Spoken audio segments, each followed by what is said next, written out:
You see, there's a curious thing about children. A delicate yet profound truth. When they're left to explore, not burdened with ready-made answers, something magical happens. They begin to inquire, to wonder. And yet, we seem so afraid of that wonder, don't we? We rush to hand them answers, as if the answer is more valuable than the question itself. But pre-packaged answers, understand, are dull. They're lifeless. To give a child an answer without the quest is to rob them of wisdom and offer more information. True intelligence, real growth, emerges not from knowing, but from the art of questioning deeply. Instead of answering, give the child a challenge, a puzzle, a problem vast enough to stir their imagination. Let their minds sharpen as they stretch beyond comfort, beyond safety.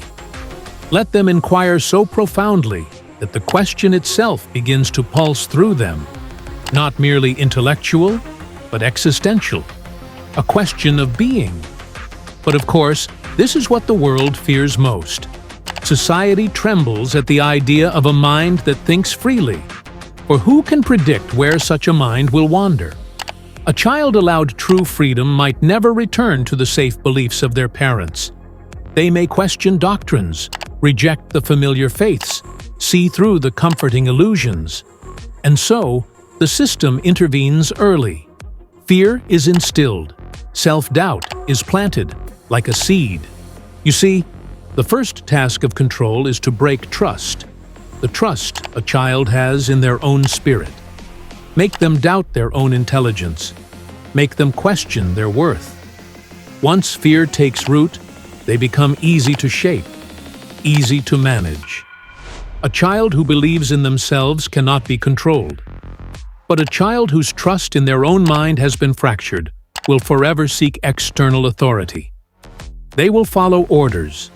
They will conform. A good citizen, a model believer, a loyal follower, but not a free spirit, not a true individual. The tragedy is not just control, but the severing of roots. A human being, like a tree, needs deep roots to grow. Roots of self-trust, roots of inner stillness. Without them, life becomes a perpetual drift, a never-ending search for external validation. To live uprooted is to live in quiet misery, to be lost. Ah, but society loves control. The priests, the politicians, the professors, they depend on this carefully crafted helplessness. And so they whisper, "You are incomplete. Trust us, follow us, obey us." They fear what would happen if you stood firm, whole, unshaken. But here's the secret they won't tell you. Within you lies the power of absolute freedom. Not the freedom of rebellion, but the freedom of being. No one can truly possess you unless you forget your own sovereignty. And that's why the greatest revolution is not in the streets, but in the mind. The quiet revolution of self-trust, self-love. Now, this doesn't mean arrogance. No.